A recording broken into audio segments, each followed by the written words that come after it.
حضرت عمر فاروق رضی اللہ تعالیٰ عنہ خادم سے کہنے لگے بوڑھی سے پوچھو.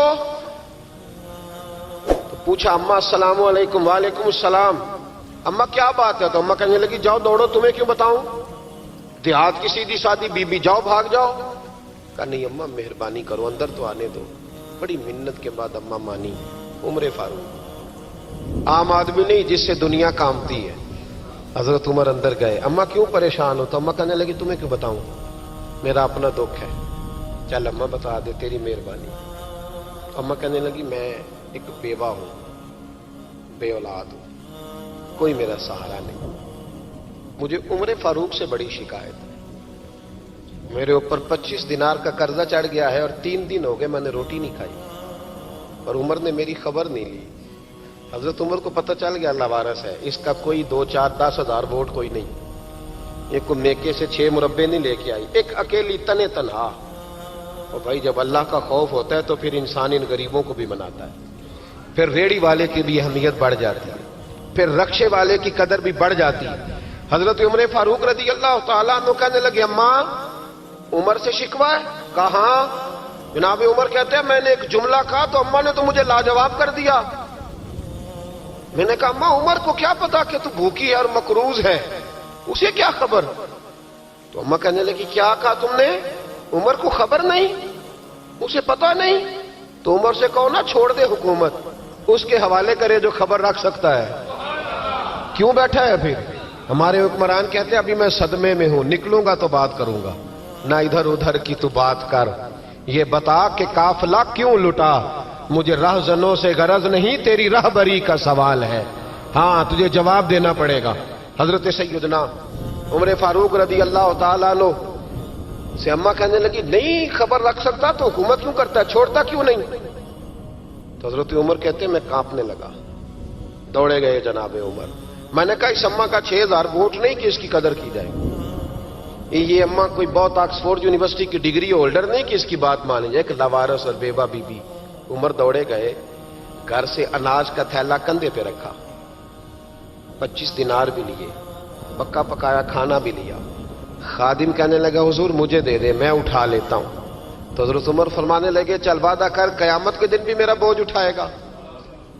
کہنے لگا جی نہیں وہاں نہیں اٹھا سکتا. فرمایا پھر آج بھی نہ اٹھا, مجھے ہی اٹھانے دے, یہ میرا بوجھ ہے تو مجھے ہی. اماں کے سامنے 25 دینار بھی رکھے. پھر اماں کو حضرت فاروق اعظم نے 2 مہینے کا راشن بھی دیا, پھر پکا پکایا کھانا بھی دیا. معمولی آدمی کی بات نہیں کر رہا, 24 لاکھ مربع میل کا حکمران. حضرت عمر مدینے میں بیٹھ کے کبھی للکار دیں تو کیسر و کسرا کی ٹانگیں کانپیں. جناب عمر فاروق رضی اللہ کھانا کھلا کے اماں چارپائی پہ تھی تو عمر نیچے بیٹھ گئے. کہنے لگے اماں چل عمر کو معاف کر دے, چل چل جانے دے, کوئی عرض نہیں, بیچارے کو پتہ نہیں چلا. تو اماں کہنے لگی تو نے پھر عمر کا ذکر چھیڑ دیا. بیٹے میرے گھاؤ بڑے گہرے ہیں, میرے زخم بڑے سخت ہیں, کلیجہ پھٹے تو تجھے دکھاؤں کتنی تکلیف میں ہوں. میں تو پکا ہوا پھل ہوں, کسی وقت بھی دنیا سے چلی جاؤں گی. میں نے عمر کو معاف نہیں کرنا.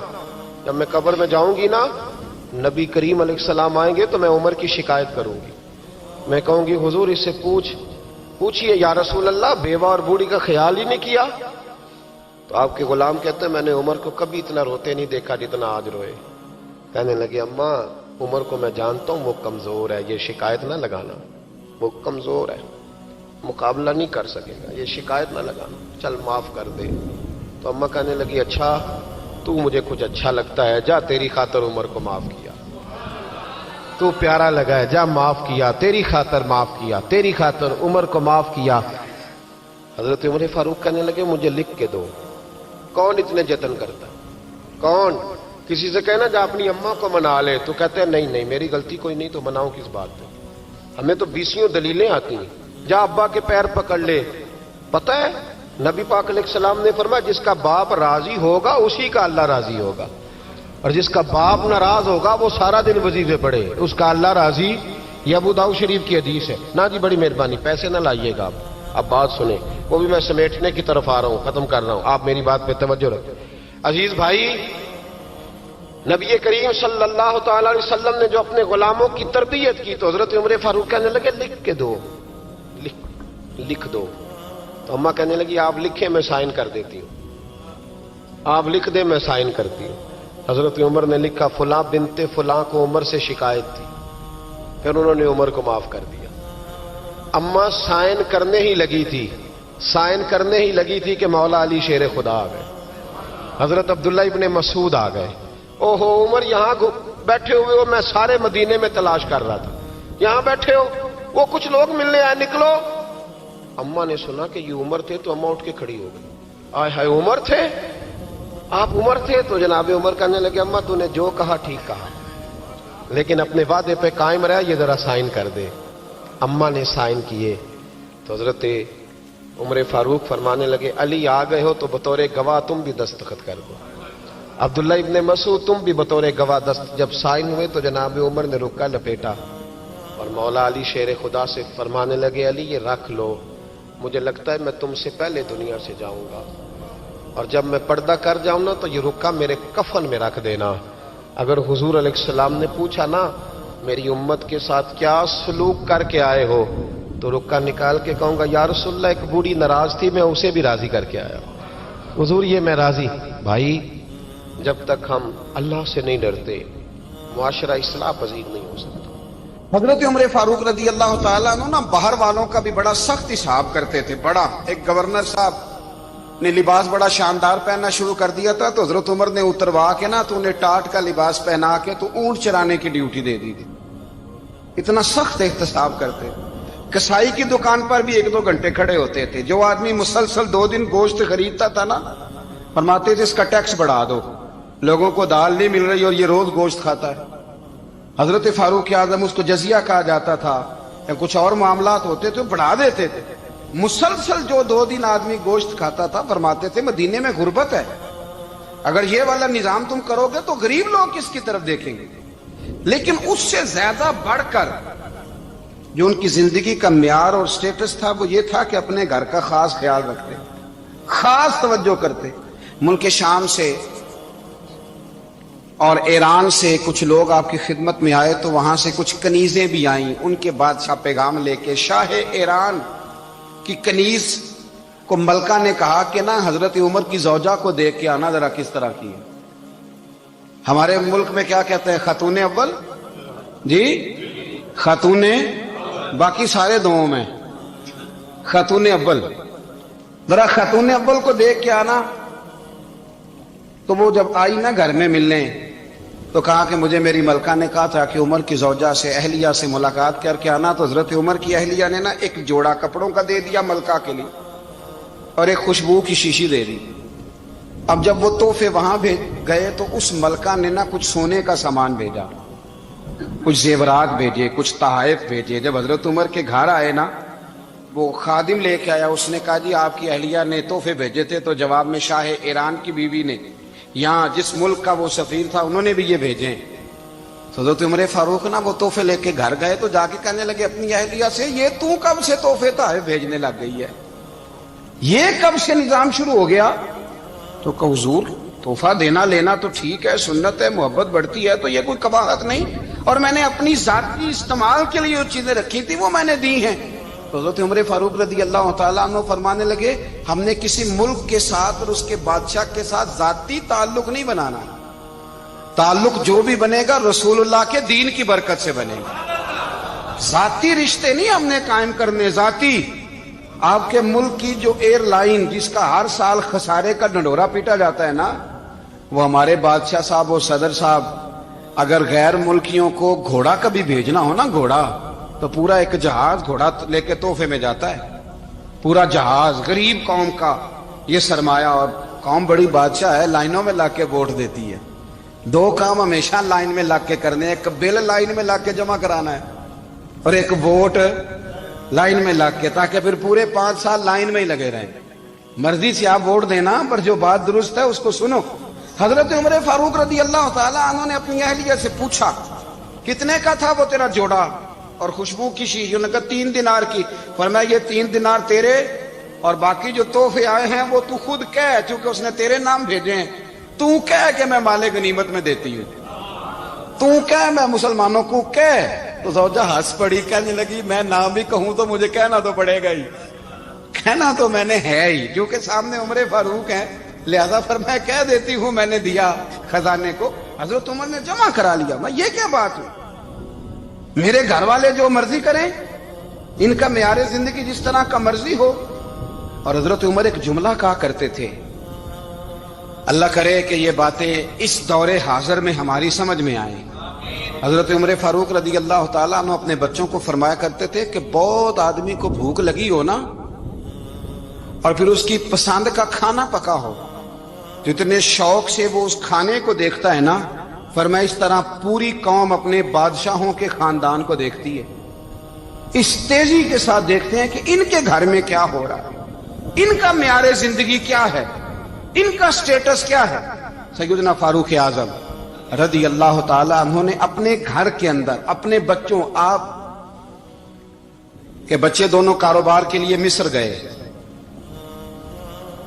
تو وہاں کے گورنر صاحب نے لوگوں سے، ایک بہت بڑا قافلہ گیا مدینے سے مصر تجارت کے لیے، جاتے ہیں نا آج بھی قافلے کئی ملکوں میں، تو یہ گئے تجارت کے لیے، تو حضرت عبداللہ ابن عمر اور حضرت عبید اللہ ابن عمر، حضرت عمر کے دونوں بیٹے گئے۔ جناب عمر فاروق کے بچے جب وہاں پہنچے تو مصر کے گورنر نے نا لوگوں کو تعارف کرایا کہ یہ عمر فاروق کے بیٹے ہیں، یہ حضرت یہ چودھری کے بیٹے کو کون بتاتا ہے کہ تو چودھری کا بیٹا ہے؟ باہر والے بتاتے ہیں، گھر والے جی؟ اور سیٹھ صاحب کے بیٹے کو کون بتاتا ہے کہ تو سیٹھ صاحب کا بیٹا ہے؟ اور مالک کو کون بتاتا ہے کہ تو مالک کا بیٹا ہے اور یہ کرایہ دار ہے؟ یہ کون بتاتا ہے؟ یہ سوچ ہم دیتے ہیں بچوں کو، چودھری اور کمی کی سوچ، امیر اور غریب کی سوچ، مالک اور کرایہ دار کی سوچ، گھر کے مالک کی اور کام کرنے والے کی سوچ، یہ ہم دیتے ہیں۔ یاد رکھنا، یہ ہم دیتے ہیں، یہ ہمارا مزاج ہے، یہ باہر سے نہیں آتی۔ تو کوئی شہزادہ ہے، تو سیٹھ ہے، تو نواب ہے، یہ سوچ باہر سے نہیں آتی، یہ اماں سوچ دیتی ہے، اماں، یہ ابا سوچ دیتا ہے۔ اور پھر جب تباہی اترتی ہے تو اس کے ذمہ دار بھی باہر والے نہیں ہوتے، گھر والے ہوتے ہیں، گھر والے۔ ہمارے بچوں کی طبیعتوں پر زیادہ نقش باہر والوں کا نہیں ہوتا، گھر والوں کا ہوتا ہے، یاد رکھیے گا۔ حضرت عمر فاروق رضی اللہ، بچے ہیں، شہزادے ہیں، وہ کاروبار کرنے گئے اور وہاں لوگوں نے بتایا گورنر صاحب نے کہ یہ فاروق اعظم کے بچے، امیر المومنین کے۔ لوگوں نے ان سے زیادہ مال خریدا، تجارت میں زیادہ نفع ہوا، ظاہر ہے کہ وہ آپ کے جو اللہ خیر کرے حکمران ہیں، ان کے کاروبار کتنے ملکوں میں ہیں، کس بنیاد پر ہیں؟ وہ صرف اس بنیاد پر کہ وہ حکمران رہے، ان کے لیے آسان تھا بڑے لوگوں سے تعلقات بنانا۔ حضرت عمر فاروق رضی اللہ تعالیٰ عنہ کے بچے ڈھیروں مال کما کے جب واپس آئے نا، تو حضرت عمر سے آ کے بچوں نے بطور محبت کا، ابا جی اللہ نے بڑا ہی فضل کیا ہے، بڑا مال کمایا الحمدللہ، یہ دیکھیں کتنا نوازا ہے۔ تو حضرت عمر کہنے لگے سارے قافلے نے اتنا ہی کمایا ہے؟ سارے قافلے نے اتنا ہی کمایا ہے؟ تو حضور نہیں، سارے قافلے نے اتنا نہیں کمایا، سب کو اتنا نہیں ملا۔ وہ تو وہاں گورنر صاحب نے لوگوں کو تعارف کرایا تھا کہ یہ عمر کے بچے ہیں، تو لوگوں نے پھر ہم سے بڑا ہی خریدا۔ تو حضرت عمر فرمانے لگے ٹھیک ہو گیا، میں بات سمجھ گیا، اس طرح کرو، جو تمہاری اصل زر تھی نا، جو راز تھی، وہ رکھ لو اور باقی سارا مال مال خزانہ میں جمع کرا دو، اس لیے کہ یہ تم نے تجارت نہیں کی، یہ تم نے اپنے باپ کا نام بیچا ہے، یہ تم نے امیر المومنین کے بیٹے ہونے کا فائدہ اٹھایا ہے۔ فرمایا یہ تمہارا نہیں حق، یہ مسلمانوں کا ہے، اس لیے کہ یہ مال تم نے محنت سے نہیں کمایا، یہ باپ کی کرسی کا فائدہ اٹھایا ہے۔ اور فرمایا اگر تم نے مال جمع نہ کرایا تو میں مال بھی لے لوں گا زبردستی اور کوڑے بھی ماروں گا، ڈبل سزا دوں گا، مرضی سے جمع کراؤ گے تو کوڑوں سے بچ جاؤ گے۔ بڑے بیٹے نے تو جمع کرا دیا، تو چھوٹا تھوڑا پریشان ہوا، تو حضرت عبداللہ ابن عمر چھوٹے کا ماتھا چوم کے کہنے لگے بیٹے چپ کر کے جمع کرا، یہاں بھی فخر کر کے ہم عمر کے بیٹے ہیں، اور قیامت میں بھی فخر کریں گے کہ ہم فاروق اعظم کے بیٹے ہیں، یہاں بھی ناز کریں گے اور وہاں بھی ناز کریں گے کہ عمر کے بچے ہیں۔ ہمارے باپ نے خود بھی حلال ہی کھایا ہے، اور جب ہماری کمانے کی باری آئی ہے تو ہمیں حکم بھی حلال کھانے کا دیا۔ بھائی ہمارا مزاج نہیں، بچہ جب لے کے آتا ہے 2 لاکھ روپیہ تو کبھی پوچھے کہاں سے آیا ہے؟ جب وہ پہلے دن غلط دوستوں کے پاس جا کے بیٹھتا ہے تو کبھی نکالا ہے گھر سے اسے؟ یہ بہت سارے خمیازے ہمیں اس لیے بھگتنے پڑتے ہیں کہ ہم ابتدا میں سوراخ بند نہیں کرتے. جب اس میں شگاف پڑ جاتا ہے, سیلاب آتا ہے, تو ہمیں ہوش آتی ہے. حضرت عمر نے اپنے گھر میں نگرانی رکھی, کڑی نگرانی. زیادہ نماز گھر میں پڑھتے تھے حضرت عمر, نفلی نمازیں زیادہ کیوں بلا؟ بھائی یاد رکھیں کہ آپ نے اگر سجدہ کرنا ہے تو بچہ لیٹ جائے گا, وہ اسے پتا کوئی نہیں سجدہ کیا ہے. لیکن جب گھر میں کبھی قرآن ابا جی کھول لینا, جب ابا جی کا موڈ بن جائے نا لیکچر دینے کا, وہ گھر میں شروع ہو جاتے ہیں, کہتے ہیں آپ لوگ نماز نہیں پڑھتے اس لیے میرے کاروبار میں برکت کوئی نہیں. تم سویرے قرآن پاک نہیں کھولتے تو میں تباہ ہو گیا. تو میاں آپ نے کب گھر میں قرآن پاک کھولا تھا؟ آپ نے کب نماز پڑھی؟ آپ نے کب گھر کے اندر اللہ رسول کا ذکر کیا تھا؟ آپ نے کب حدیث چھیڑی؟ آپ نے بھی تو گھر کے اندر جب بھی آپ آئے ہیں تو آپ نے وہی کچھ کیا جو دنیا دار کرتے ہیں. آپ بھی تو اپنا موبائل لے کے الگ کونے میں بیٹھ گئے. آپ نے بھی تو کہا ہے کہ اب تمہارے چینل ختم, اب میری مرضی والا چلے گا. تو جو آپ نے کیا ہے بچے بھی وہی کام کریں گے. آپ نے بھی گپ شپ لگائی ہے تو وہ بھی لگا رہے ہیں. یہ سمجھ لیں, جو کام آپ کریں گے آپ اپنے بچوں کی سیرت میں اس کا جلوہ دیکھ لیں گے. بڑی پکی سی بات ہے کہ آپ کو بچے کی عادتیں دیکھ کے سمجھ آ جائے گی کہ میں بھی یہی کرتا تھا اور یہ بھی. حضرت عمر فاروق رضی اللہ تعالیٰ عنہ وصال فرما گئے, تو آپ کے وصال کے بعد حضرت عثمان غنی رضی اللہ تعالیٰ عنہ نے آپ کی ایک بیوہ سے نکاح کیا, حضرت عمر کی ایک بیوہ سے. جب وہ آپ کے نکاح میں آئی تو کہنے لگی حضرت عثمان غنی سے کہ حضور نہ تو میں خوبصورت ہوں اور نہ میں جوان ہوں, نہ آپ کی کوئی خدمت کر سکتی ہوں, میرے ساتھ نکاح کرنا سمجھ میں نہیں آیا. کیا شاندار جواب دیا حضرت عثمان غنی نے, کیا خوبصورت جواب دیا. فرمانے لگے میں نے اس لیے نکاح نہیں کیا کہ مجھے تمہارے حسن سے دلچسپی تھی یا تمہاری خدمت کی ضرورت تھی, میں نے تو اس لیے نکاح کیا ہے کہ مجھے بتاؤ عمر فاروق گھر کے اندر اپنے رب کی عبادت کس طرح کرتے تھے, وہ قرآن پاک کس طرح پڑھتے تھے, وہ رویا کیسے کرتے تھے, استغفار کا طریقہ کیا, کس وقت کس انداز میں وہ اپنے رب کو یاد کرتے تھے. اس لیے کہ عمر کئی دفعہ گھر سے آتا تھا تو میں اس کے چہرے پر نور دیکھا کرتا تھا, میں روشنی دیکھتا تھا, ایک معیار دیکھتا تھا. نکاح اس لیے کیا ہے کہ مجھے عمر کی جو گھر کے اندر کی عبادت ہے اس سے آگاہ کرو, تاکہ عثمان غنی بھی چاہتے ہیں اس طرح کے عمل کرو جس طرح کے عمر فاروق کر کے گئے. بھائی جب تک ہم اپنے گھر میں وہ توجہ نہیں دیں گے, وہ مزاج دیکھیں نا, ہمارے گھروں میں جب نقشہ پاس ہوتا ہے تو ٹی وی لان بھی اس میں ہوتا ہے, ڈرائنگ روم بھی ہوتا ہے, نماز کی جگہ بھی ہوتی ہے نقشے میں. صحابہ جب گھر بناتے تھے تو ایک مسجد بیت کا نقشہ پاس کرتے تھے, ذہن میں رکھتے تھے کہ یہ کونا نماز کے لیے, وہاں جوتے لے کے کوئی نہیں جائے گا, وہاں نماز پڑھی جاتی تھی, عورتیں وہاں اعتکاف کرتی.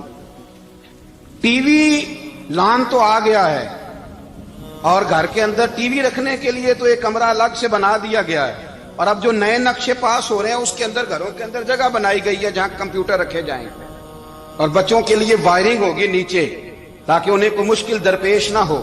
یہ ساری چیز ہم نے نہانے کے لیے گھروں کے اندر اتنے بڑے واش روم بنائے ہیں کہ لگتا یہ ہے کہ سوائے نہانے کے اور کام ہی نہیں کوئی گھر میں ہوگا. ہر چیز آ گئی, پر اللہ کرے کوئی تفسیر بھی ٹیبل پہ پڑی نظر آئے, کوئی حدیث کی کتاب بھی ٹیبل پہ پڑی نظر آئے. اللہ کرے کہ جس طرح ابا لطیفہ سن کے آتا ہے تو جب تک سنا نہ لے اسے ہضم نہیں ہوتا. اللہ کرے کہ وہ جمعے میں بیان سن کے جائے تو اس کا بھی دل کرے میں اپنے بچوں کو سناؤں. وہ نبی پاک کی کوئی حدیث کہیں سے سنے تو گھر جا کے سنائے. جب تک یہ معیار نہیں بنتا آپ کیسے توقع کرتے ہیں کہ گھر کے اندر اللہ کی رحمتیں نازل ہوں گی؟ آپ یہ کیسے توقع کرتے ہیں کہ گھر کے اندر وہ معیار اور وہ مزاج بنے گا؟ حضرت عمر فاروق نے ذاتی زندگی پر جو توجہ دی, گھر والوں کے معیار پر جو توجہ دی حضرت عمر فاروق رضی اللہ تعالیٰ عنہ نے, وہ بھی بڑی دیدنی ہے. حضرت ابو موسیٰ اشعری کو نا آپ نے وزیر خزانہ بنایا, وزیر خزانہ. تو حضرت ابو موسیٰ اشعری کہتے ہیں کہ حضرت عمر کو شیخ خزانے میں رہنے تو دیتے نہیں تھے. تو ایک دن میں صفائی کر رہا تھا اس کمرے کی جس میں خزانہ رہتا تھا. ہمارے تو ملک میں جو جاتا ہے وہ صفائی کر کے ہی جاتا ہے, اللہ خیر کرے. اور خیر معیار بدلتا ہے. جو پچھلی حکومت ہوتی ہے وہ قرضہ اٹھاتی ہے, وہ باہر سے جاتی ہے تو قرضہ لے کے آتی, اور جو نہیں آتی ہے وہ کہتی ہے ہمیں پیکج مل گیا ہے. وہ قرضہ نہیں اٹھاتے. ان کو کیا ملتا ہے؟ یعنی پچھلی نے قرضہ لیا تھا اور ہم نے, واہ جی واہ کیا خوبصورت انداز ہے. اس کا نام بدل کے نا, انہوں نے قرضہ لیا تھا اور ہم نے, میں کہا بڑے شاندار سیانے بندے ہو گئی. اور اللہ تعالیٰ خیر فرمائے, ہمارے جو بڑے شاندار قسم کے دوست ہیں نا، شاندار، جن کا ادب سے نام لیتے ہیں، وہ عرب کے بادشاہ ہیں۔ ہم تو عرب خالی کہتے بھی نہیں، عرب شریف کہتے ہیں، عرب شریف۔ انہوں نے پتہ کیا کیا ہے؟ انہوں نے اس طرح کیا ہے کہ جو کشمیریوں کا قاتل تھا نا، اس کے گلے میں میڈل ڈال دیا ہے۔ یہی کام وہ کرتے رہتے۔ انہوں نے پہلے انہیں بلا کے مندر بھی بنوائے تھے، ہمیں کوئی شکوہ نہیں، ان کی زمین ہے، اللہ تعالیٰ توفیق عطا کرنے والا ہے، پر خیال یہ تھا کہ چلو کشمیریوں کے زخموں پر نمک نہ چھڑکتے، 2 مہینے انتظار کر لیتے، کچھ حالات سنور جاتے، کچھ تھوڑا انتظار۔ ہیں ہمارے دوست، ہمارے وزیر اعظم صاحب جب جاتے ہیں تو وہ پھولوں کا ہار ڈالتے ہیں ہمارے دوست، لیکن انہیں وہ حدیث یاد نہیں کہ نبی پاک علیہ السلام نے فرمایا جب میرے مومن کو تکلیف ہوتی ہے تو مجھے بھی گنبد خضرا میں تکلیف ہوتی ہے۔ انہیں نہ کشمیریوں کا خون یاد نہیں آیا، انہیں برہان وانی کی کٹی ہوئی لاش یاد نہیں آئی، انہیں 30,000 بیوہ عورتیں 30,000 بیوہ عورتیں یاد نہیں آئی، 30,000 بیوہ عورتیں جن کے سہاگ اجڑ گئے، اور انہیں 1.25 لاکھ یتیم بچہ یاد نہیں آیا جو یتیمی کی زندگی گزار رہا ہے، اور اس کے باوجود بہت بڑے ذمہ دار ہے وہ۔ مجھے پڑھ لینے دو آج احمد فراز کا شعر۔ وہ ہمارے مکتب کوئی ایسا نہیں کہ وہ مولوی تھا، وہ غیر جانبدار تھا، پر مجھے آج پڑھ لینے دو اس کا شعر، ایک کلیجے کا درد ہے، پڑھ لینے دو۔ اس نے کہا تھا کہ پڑھتا ہوں تو کہتی ہے یہ خالق کی کتاب ہے، مثل یہودی یہ سعودی بھی عذاب، اس قوم کے بارے میں کیا لکھوں فراز، کعبے کی کمائی سے جو پیتے ہیں شراب، کعبے کی کمائی سے جو پیتے ہیں شراب، اس قوم کے بارے میں کیا لکھوں فراز، کہ کعبے کی کمائی سے جو پیتے ہیں شراب۔ میں خیال نہیں آیا تمہارا صرف دین یہ ہے کہ قبریں گرا دو، مزارات گرا دو، فقط یہ دین ہے؟ کوئی نبی پاک کے روزے کی طرف منہ کرے تو اسے مشرک ہو، یہ دین ہے؟ اس کا نام مذہب رکھا ہے تم نے؟ مذہب تو اس کا نام ہے کہ جو رسول اللہ کا نام لینے والا ہے وہ ہمارا یار ہے، اور جو نبی پاک کا نام لینے والا نہیں، ہمارا اس سے کوئی تعلق، یہ دین ہے۔ حضرت عمر فاروق کی سیرت سنا رہا ہوں، حضرت عمر کی۔ حضرت ابو موسیٰ اشعری نے ایک عیسائی کو منشی رکھا تھا، اکاؤنٹ آفیسر حضرت ابو موسیٰ اشعری نے۔ تو حضرت عمر فاروق بول پڑے، کہنے لگے تمہیں مسلمان کوئی نہیں ملا تھا؟ کلمہ گو نہیں تمہیں نظر آئے؟ کشمیریوں کی لاشیں نظر نہیں آتی؟ ان کا خون بہ رہا ہے، تباہی اتر رہی ہے، اور تم قاتل کو گولڈ میڈل پہنا رہے ہو؟ اور یاد رکھنا، جب مسلمانوں کی بچیاں روندی جاتی ہوں نا تو پھر اسلام امن کا درس نہیں دیتا، پھر اسلام جہاد کی بات کرتا ہے، پھر اسلام جہاد کی بات کرتا ہے، جہاد کی۔ وہ قومیں غیرت مند نہیں ہوتی کہ جن کے گھروں میں آگ لگی ہو اور وہ غیروں کو ہار پہناتی پھرے۔ اللہ کا کچھ خوف کرو، زندگی مختصر ہے، دبئی میں کتنے رہے اور کتنے چلے گئے، خدا را کچھ خدا۔ تم سے اچھے تو وہ نیو یارک کے رائٹر ہیں جو کم از کم اپنے کالموں میں کشمیر کی بات کرتے ہیں، تم سے اچھا برطانیہ کا وہ شخص ہے جو کم از کم BBC لندن پہ رپورٹ جاری کرتا ہے تو کہتا ہے کشمیر پہ ظلم ہو رہا ہے۔ تم سے تو وہ اچھے رہ گئے، تم نے بات کرنا تو دور کی بات، تم نے دشمنوں کے گلے میں ہار پہنانے شروع کر دیے۔ کل جب پوچھیں گے بلا کے تم کو اپنے سامنے، کیا جواب جرم دو گے تم خدا کے سامنے؟ بڑی تکلیف ہوئی، بڑی تکلیف ہوئی۔ وہ نا منصور حلاج کو پھانسی دی جا رہی تھی، تو حضرت جنید بغدادی بھی آ کے دیکھنے لگے، تو منصور حلاج کہنے لگے بابا سارا زمانہ دیکھے پر تو نہ دیکھ، سارا زمانہ تماشا دیکھے انہیں تو پتا کوئی نہیں نا، تو نہ دیکھ۔ عرب شریف والو، ٹرمپ اسے انعام دیتا تو تکلیف کوئی نہیں تھی، ملکہ وکٹوریا اسے انعام دیتی تو تکلیف کوئی نہیں تھی، پر تم تو نہ ایسا کرتے، تم تو اپنے تھے، تم تو کلمہ گو تھے، تم تو یہ ظلم نہ کرتے، تم تو یہ حرکت نہ کرتے، میں کہتا ہوں ٹھہر ہی جاتے۔ جانا نہیں دنیا سے، اللہ کے حضور حاضر نہیں ہونا۔ جب رسول اللہ قبر میں آئیں گے تو کیا جواب دو گے؟ خدا را، حضور نے فرمایا تھا گناہ روک نہیں سکتے تو دل میں ہی برا جان لو۔ ذالک اضعف الایمان، یہ کمزور ایمان ہے، کم از کم اتنی حد تک تو آ جاؤ، دشمن سے گلے تو نہ ملو۔ خدا را سمجھیں، ہمارا پہلا تعارف یہ ہے کہ ہم رسول اللہ کے غلام ہیں۔ اقبال نے کہا تھا وطن کا بت نہ بنانا، وطن کو بت نہ بنانا۔ اقبال کہنے لگے ان تازہ خداؤں میں بڑا سب سے وطن ہے، جو پیرہن اس کا ہے وہ مذہب کا کفن ہے۔ اس لیے کہ بازو تیرا توحید کی قوت سے قوی ہے. اسلام تیرا دیس ہے, اسلام تیرا دیس ہے. کیونکہ تو مصطفی ہے, تو نبی پاک والا ہے, مصطفیٰ والا. اسلام تیرا دیس ہے, تو مصطفی ہے. امریکہ میں جو مسلمان رہتا ہے ہمارا بھائی ہے, اور پاکستان میں جو مرزائی رہتا ہے اس سے ہمارا کوئی تعلق نہیں ہے. حضرت عثمان غنی نے اپنے چچا کے بیٹے سے کہا تھا کہ تو کلمہ نہیں پڑھتا تو تیرا میرا رشتہ کوئی نہیں. بلال حبش سے آیا ہے پر میرے نبی کا غلام ہے تو سگے بھائیوں سے بھی آگے ہے. ہزاروں قومیں وجود میں آئیں دہر میں خوش کو تر کے رشتے سے, پر ہم نے بنیاد دوستی رکھی یاد خیر البشر کے رشتے سے. اپنی ملت پر قیاس اقوام مغرب سے نہ کر, خاص ہے ترکیب میں قوم رسول ہاشم. کچھ خیال کرے, پہلا تعارف دین ہے, اگر دین نہیں تو پھر کسی وطن کی کوئی ضرورت. اس لیے کہ پاکستان کا تصور اقبال نے پیش کیا نا, تو اقبال کہنے لگے ان تازہ خداؤں میں بڑا سب سے وطن ہے جس کو تم بت بنا کے پوجتے ہو. ہمارا وطن تو ہمیں جان سے زیادہ پیارا ہے, پر پہلے پاکستان نہیں, پہلے اسلام. پہلے اسلام تیرا دیس ہے, تو مصطفی ہے. تو آمدام برسر مطلب حضرت عمر فاروق رضی اللہ تعالی عنہ. حضرت سیدنا ابو موسیٰ اشعری کہتے ہیں کہ میں نے نا صفائی کی, مال غنیمت کی میں نے صفائی کی, تو ایک دینار مجھے نا کہیں پڑا ہوا مل گیا. تو فرماتے ہمیں اجازت ہوتی تھی کہ ایک آدھ دینار ہم اپنی مرضی سے کہیں خرچ کر. تو حضرت عمر کے بیٹا گزر رہا تھا, تو حضرت ابو موسیٰ اشعری کہتے ہیں میں نے صفائی کی تو ایک دینار نکلا, تو میں نے وہ ایک دینار نا حضرت عمر کے بیٹے کو دے دیا. میں نے کہا لو بیٹا اپنے چچا کی طرف سے تحفہ. تو گھر جا کے انہوں نے حضرت عمر کو بتایا کہ چچا نے پیسے دیے ہیں. چھوٹے بچے تھے. حضرت عمر نے حضرت ابو موسیٰ اشعری کو بلا لیا اور بلا کے فرمانے لگے میں تو تمہیں اپنا دوست جانتا تھا اور تو نے میری اولاد کو ہی دنیا دار بنانا شروع کر دیا, میرے بچوں کو ہی تم نے دنیا دار پیسوں پہ لگانا شروع کر دیا, میں تو تمہیں یار سمجھتا تھا. فرمایا تمہیں چاہیے تھا میرے بیٹے کو نصیحت کرتے کہ بیٹا پیسوں سے رب راضی نہیں ہوتا, اس کی رضا والے کام کیے جائیں تو رب راضی ہوتا ہے.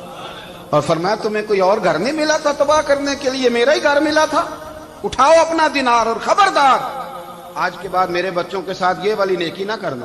اور ہمارا کیا سٹیٹس ہے, دوستی ہے یہ اس سے جو تحفے زیادہ دے, جو بچوں کو خراب کرنے میں مدد زیادہ کرے اس کے ساتھ یہ رہنا. حضرت عمر نے گھر پہ اور سب سے بڑھ کر اپنی ذات پہ توجہ کی. حضرت ابو مالک رضی اللہ تعالیٰ عنہ کہتے ہیں میں عمر کے پیچھے پیچھے ایک باغ میں گیا, اکثر اس باغ میں جایا کرتے تھے, اور عمر جا کے نا تو درخت کے نیچے بیٹھ گئے اور فرمانے لگے او امیر المومنین اللہ سے ڈر جا, ورنہ جس رب نے حکومت دی ہے وہ عذاب بھی بڑا دے گا, ڈر جا رب سے. کبھی ساری زندگی حضرت عمر نے اپنا کوئی تعارف نہیں کرایا, کبھی نہیں. ایک بندے نے آپ کے سامنے تعریف کر دی آپ کی تو فرمانے لگے تو خود بھی ہلاک ہوا اور مجھے بھی ہلاک کر دیا, کیا ضرورت پڑی ہے میری تعریفیں کرنے کی, اتنی دیر میری تعریف میں لگائی. اللہ کا ذکر کرتا رب تجھے ثواب دیتا, حضور پہ درود پڑھتا تو رب تیرے اوپر رحمتیں نازل کرتا. کس چکر میں ہے؟ آج جتنا اچھی کوئی خوشامد کرے اتنی اچھی وزارت ملتی ہے, جتنی اچھی اس کو جو ہے وہ چاپلوسی کرنی آیا درجہ بھی اسے اتنا ہی اچھا ملتا ہے. حضرت عمر فاروق رضی اللہ تعالیٰ عنہ آپ کے بیٹے کہتے ہیں, صاحب فتوح شام نے لکھا ہے, آپ کے صاحبزادے کہتے ہیں میں نکلا تو میرے ابا جی نا اپنی پشت پر مشکیزہ رکھ کے کنویں سے پانی بھر کے آ رہے. میں دوڑ کے آگے گیا, میں نے کہا ابا جی مجھے دے دے. فرمانے لگے بیٹا تیرا کیا خیال ہے, کوئی اور نہیں تھا مشکیزہ بھر کے لانے کے لیے, تیرا کیا خیال ہے؟ کہا ابا جی بڑے لوگ تھے پر آپ کیوں اٹھا رہے ہیں؟ فرمانے لگے نفس نا ذرا میرا بڑا ہو گیا تھا, اسے ذرا ذلیل کر رہا ہوں, ذرا اپنا محاسبہ کر رہا ہوں. یہ مجھے کہہ رہا تھا تو بڑی چیز ہے, تو میں نا ابھی مشکیزہ گھر رکھ کے آؤں گا, پھر تیری ماں نے مجھے کہا ہے کہ گھر میں لکڑیاں کوئی نہیں جلانے کے لیے, پھر میں جنگل سے لکڑیاں کاٹ کے لاؤں گا. اب میں امیر المومنین بن کے نا تو میرا نفس تھوڑا بڑا ہو گیا. اب یقین کریں ہمارا ہاضمہ خراب ہو جاتا ہے جب تک ہمارا تعارف صحیح نہ ہو, ہمارا تعارف ٹھیک نہ ہو. میں یہ ہوتا ہوں, میں وہ ہوتا ہوں, چھوڑ مٹی دیں تے مٹی رہنا ہی, مٹی دیں تے مٹی دیں تے مٹی رہنا ہی. ایویں کادی بلے بلے اج مٹی دے اتے بندیا تے کل مٹی دے تھلے, مٹی دیں تے مٹی رہنا ہی. کادی بلے, مجھے پوچھ لو, مجھے جان لو, میرا نام لے لو, میں بھی آیا ہوں, میں بھی ہوتا ہوں, میرا بھی یہ تذکرہ ہے، میں بدکار پرانا خادم کسے در ملی نہ ٹوئی، اے تے واصف یار نے نظر جو کی تھی تے واصف واصف ہی ہوئی۔ یہ تو بڑی بات کی بات ہے، تو بات کی بات ہے صاحب، ورنہ من نانم کے من نانم، جو ہم ہیں اس کا ہمیں پتا تو ہے نا بھائی۔ کبھی بھی یہ جو ذات کا چکر ہے نا، میں بھی ہوں مجھے بھی، او بھائی یاد رکھو میں کون ہوں۔ یہ جو نام نمود اور یہ خواہشیں اور یہ جو وقار، یہ تو کمزور لوگوں کا طریقہ ہے۔ جس کو اپنا تعارف کرانا پڑ گیا اس سے بھی زیادہ کمزور کوئی ہے؟ فوٹو میں دکھاتا پھرتا ہے فلانے کے ساتھ فوٹو، فلانے تو کمزور بندے یہ کام کرتا۔ حضرت عمر فاروق، اللہ اکبر، حضرت عمر جیسا بندہ 24 لاکھ مربع میل کا حکمران، اور شاہ روم کو خط لکھ کے کہتا ہے میں منت نہیں کرتا میں حکم دیتا ہوں۔ اتنا تگڑا بندہ۔ جنگ قادسیہ کے لیے حضرت سعد بن ابی وقاص کو بھیجا، فتوح شام پڑھ کے دیکھیں۔ حضرت عمر بڑے پریشان ہیں، اتنے دن ہو گئے کوئی رپورٹ ہی نہیں آئی۔ اب تو موبائل ہے نا، تو ایک ایک منٹ کی رپورٹ لیں آپ، بلکہ آپ ایک منٹ کی فوٹو لیں، آپ رپورٹ تو دور رہ گئی۔ حضرت عمر فاروق رضی اللہ تعالیٰ عنہ بڑے پریشان ہیں کہ قادسیہ میں حضرت سعد بن ابی وقاص کے ساتھ لوگ جہاد کرنے گئے، رپورٹ کوئی نہیں آ رہی۔ اتنے پریشان تھے کہ باہر نکل کے نا اس رستے پہ بیٹھ جاتے جو رستہ قادسیہ کی طرف سے آتا تھا، اس جو بھی آتا جاتا پوچھتے جنگ کے کیا حالات ہیں۔ ادھر جب اللہ نے فتح دے دی نا، تو حضرت سعد بن ابی وقاص رضی اللہ تعالیٰ عنہ نے ایک قاصد کو خط دے کے بھیجا، کہنے لگے عمر کے پاس جاؤ، انہیں اطلاع دو کہ الحمدللہ اللہ نے اسلام کو فتح عطا کر دی۔ یہ حضرت عمر کو جا کے دینا، وہ بڑے پریشان ہوں گے۔ وہ جو اس زمانے میں اس طرح ہوتا تھا کہ کئی دور دور سے صحابہ جو دوسرے شہروں کے ملکوں کے رہنے والے ہوتے تھے، وہ بھی آ کے شامل ہو جاتے تھے جہاد میں۔ کوئی ایک دفعہ مدینے آیا، کوئی 2 دفعہ آیا، پھر اپنے اپنے علاقوں میں بہت سارے لوگوں نے زیادہ دفعہ حضرت عمر کو دیکھا بھی نہیں تھا۔ وہ جو قاصد خط لے کے آیا تھا نا، اس نے 1 دفعہ دیکھا تھا، حضرت عمر بوڑھے ہو گئے، وہ پہچانتا نہیں تھا۔ میری بات کی سمجھ آ رہی ہے آپ حضرات؟ ادھر سے وہ خط لے کے آ گیا۔ حضرت عمر مدینے سے باہر نکل کے اس روڈ پہ بیٹھے تھے جو قادسیہ سے آتا تھا۔ جب اس آدمی کو آتے دیکھا تو حضرت عمر اٹھ کے کھڑے ہو گئے، فرمانے لگے قادسیہ سے آ رہے ہو؟ وہ کیا کہتا ہے؟ پھٹے پرانے کپڑے، ٹوٹے ہوئے جوتے، سر پہ پرانی پگڑی، کہنے لگے غلام مدینے کے رہنے والے ہو؟ حضرت عمر کہنے لگے ہاں مدینے کا ہوں۔ کہا میں قادسیہ سے آیا ہوں، الحمدللہ اللہ نے اسلام کو فتح دے دی ہے، الحمدللہ کفر کی کمر ٹوٹ گئی ہے۔ اس نے یہ بات کر کے تو گھوڑے کو ایڑی لگائی، گھوڑا دوڑنے لگا مدینے کے، حضرت عمر بھی ساتھ ساتھ دوڑ رہے ہیں۔ فرمانے لگے اچھا بتاؤ خالد بن ولید کا کیا حال ہے؟ تھوڑا آگے جا کے فرمانے لگے اسامہ بن زید کیسے ہے؟ وہ کہتے ہیں ٹھیک ہے۔ پھر اس نے اور گھوڑا، عمر ساتھ ساتھ دوڑ رہے ہیں، ساتھ ساتھ 24 لاکھ مربع میل کا حکمران، ایک جوتا پیر سے نکل گیا، عمر دوڑ رہے ہیں۔ آگے جا کے پوچھتے ہیں سعد بن ابی وقاص کا کیا حال ہے؟ کہ حضور وہ بھی ٹھیک ہے۔ کتنے لوگ میرے شہید ہو گئے مسلمانوں میں سے؟ کہنے لگا صحیح گنتی کا نہیں پتا، یہ لفظ ادا ہوتے ہوتے مدینے کی سرحد آ گئی۔ لوگوں نے عمر کو گھوڑے کے ساتھ دوڑتے دیکھا تو کہا امیر المومنین کیوں دوڑ رہے ہیں؟ وہ غلام چھلانگ لگا کے نیچے آیا، قدموں میں بیٹھ گیا، کہنے لگا حضور آپ نے بتایا ہی نہیں آپ امیر المومنین ہیں۔ آپ فرمانے لگے کیا بتاتا؟ میں تو اونٹ چرانے والے کا پتر ہوں، کیا بتاتا؟ وہ عمر ہوں جس نے اپنے گناہوں کا حساب دینا ہے، کیا بتاتا؟ جو سعد بن ابی وقاص کو جہاد پہ بھیج کے خود بزدلوں کی طرح گھر میں بیٹھا ہے، کیا بتاتا؟ کوئی حیثیت نہیں، کوئی طاقت۔ تو نے اچھا کیا، تو تو مجاہد تھا، مجھے ساتھ ساتھ دوڑایا، تو نے اچھا کیا۔ جتنے لوگ تھے چیخے مار کے رونے لگے۔ حضرت فاروق اعظم سے کہنے لگے عمر جب تک تیرے جلوے رہیں گے اللہ کامیابیاں ہی عطا فرمائے گا، جب تک تیرا رنگ رہے گا اللہ تعالیٰ نوازتا ہی رہے گا۔ کچھ نہیں، کبھی اپنا ظاہر ہی نہیں کیا۔ بہت بڑے تھے، بہت بڑے تھے حضرت عمر، بڑے تھے، لیکن ساری زندگی اپنے محاذ۔ حضرت ابو رافع غلام تھے، قرآن پاک بڑا سونا پڑھتے تھے۔ حضرت عمر جب بھی انہیں ملتے کہتے ابو رافع تو عمر سے اچھا ہے، قرآن بڑا شاندار پڑھتا ہے۔ تو وہ کہتے حضور اگر میں قرآن صحیح پڑھتا ہوں تو آپ کو قرآن کی تشریح زیادہ صحیح آتی، آپ بھی تو مجھ سے افضل ہیں۔ تو آپ فرماتے نہیں پھر بھی تو مجھ سے افضل ہے۔ کیوں؟ اس لیے کہ تو اپنے غلام اپنے آقا کی نوکری بھی ٹھیک کرتا ہے اور رب کی عبادت بھی ٹھیک کرتا ہے، اور مجھے خالص صرف عبادت کرنی ہوتی ہے وہ بھی ٹھیک نہیں کر پاتا۔ ساری زندگی اپنا محاسبہ،